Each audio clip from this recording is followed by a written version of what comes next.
penny saved is a penny earned, a classic saying from Benjamin Franklin, which I think most would agree with. Saving money is always a good thing. So why not save money on some of the things that we pay for most often?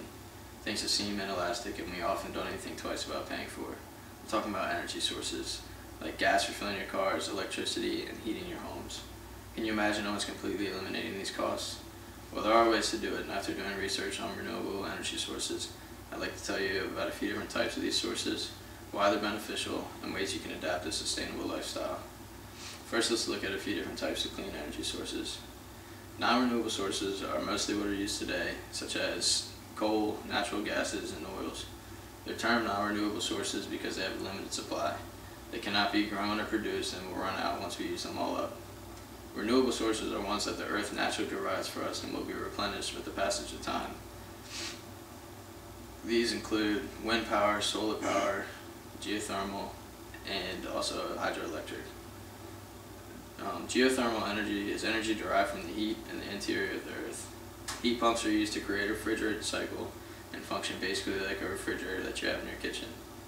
According to the Journal of Energy and Engineering, in order to supply heat, a heat pump removes the heat from a low temperature source such as the ground, air, or below surface water and supplies the heat to a higher temperature sink such as the heated interior of the building.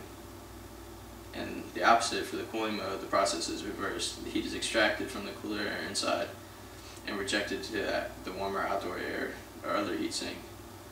Wind power is the conversion of the wind energy into a useful form of energy such as electrical or mechanical. Wind turbines convert the kinetic energy in the wind into mechanical energy for things such as pumping water or grinding grain. Also, the turbine can be connected to a generator so that the mechanical energy turns into electricity.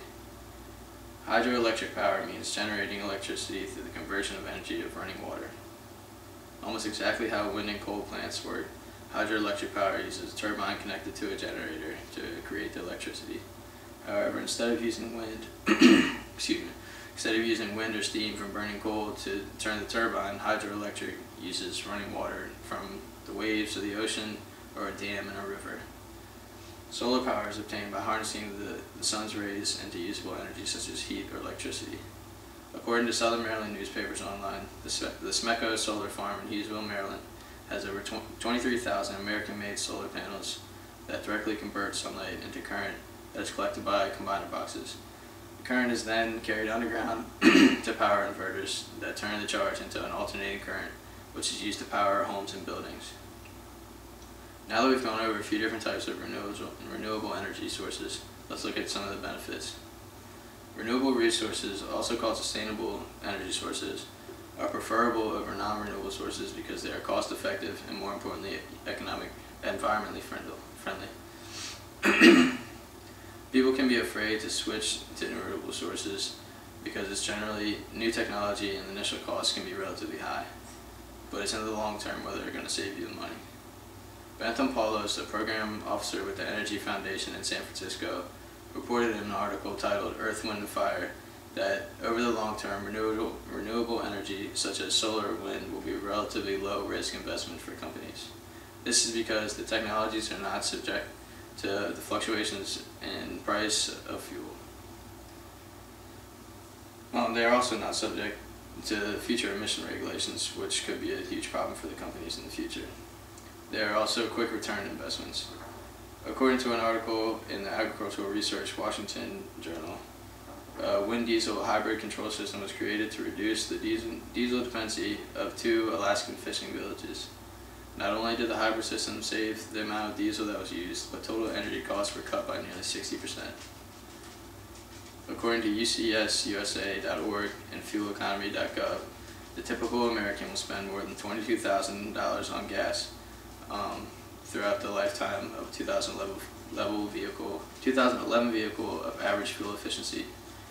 However, by investing in a plug-in hybrid electric car, you would save about $8,100 in fuel costs in the first 5 years. The website also states that these hybrid vehicles can cost from $1,000 to $7,000 more than comparable non-plug-in hybrids. So even the greatest initial difference in cost would be made up, or more than made up for, in the first 5 years of the life of the car. So say you have the car for another 10 years, and that's $16,000 and so on for the throughout the life of the car that you're saving through fuel costs. All the money saved isn't even the important part. In my opinion, the quality of life and future of this planet is way more important and should be taken care of no matter the cost. Being able to save the money is just a bonus. Renewable energy sources don't do any damage to the environment. Instead of burning gases or coal that give off harmful greenhouse gases, these sustainable sources that harness all the energy around us, energy from the earth, the sun, the wind, and the water.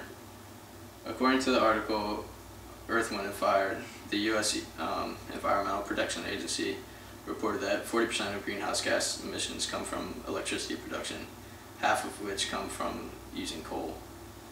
Out of any resource, coal gives off the most carbon dioxide. Per million BTUs of energy produced, coal gives off 210 pounds of CO2. Natural gases give off 117.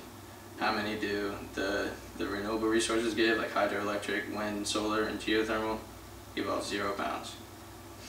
The evidence is there that sustainable resources are a terrific possibility. Now, what can we do to live a more efficient, eco-friendly lifestyle? The little things add up. If individuals do their part, it can really make a difference. According to worldcentric.org, if all 7 billion people of the earth lived like the average American, we would need roughly 5 Earths to sustain the lifestyle. With population on a constant sharp incline, living this way isn't going to last very long. Making eco-conscious choices is a start. Maybe invest in one of these electric cars and stop using expensive and harmful fuels. Or you can cut back on your own bills by upgrading to a solar or wind-powered home. Or even just being conscious of your consumption and not wasting so much energy. Carpool or ride a bike when you can instead of unnecessarily using gas. Use incandescent light bulbs, which conserve energy and don't use harmful gases.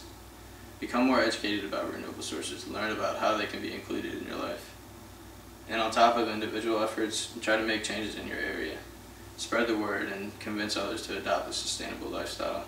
Talk to your local representatives to get movements started on bringing life to renewable sources in your community. You never know what could happen if you don't try. Now you know about several alternatives and sustainable resources and the benefits that can come with them. Changes need to be made on an individual level, also on the international level. Either way, it starts with the individual. Whether you want to make changes in your lifestyle or become involved in movements on a larger scale. Who wouldn't want to save money and save the planet at the same time? I'll end with this quote. One is not born into the world to do everything, but to do something.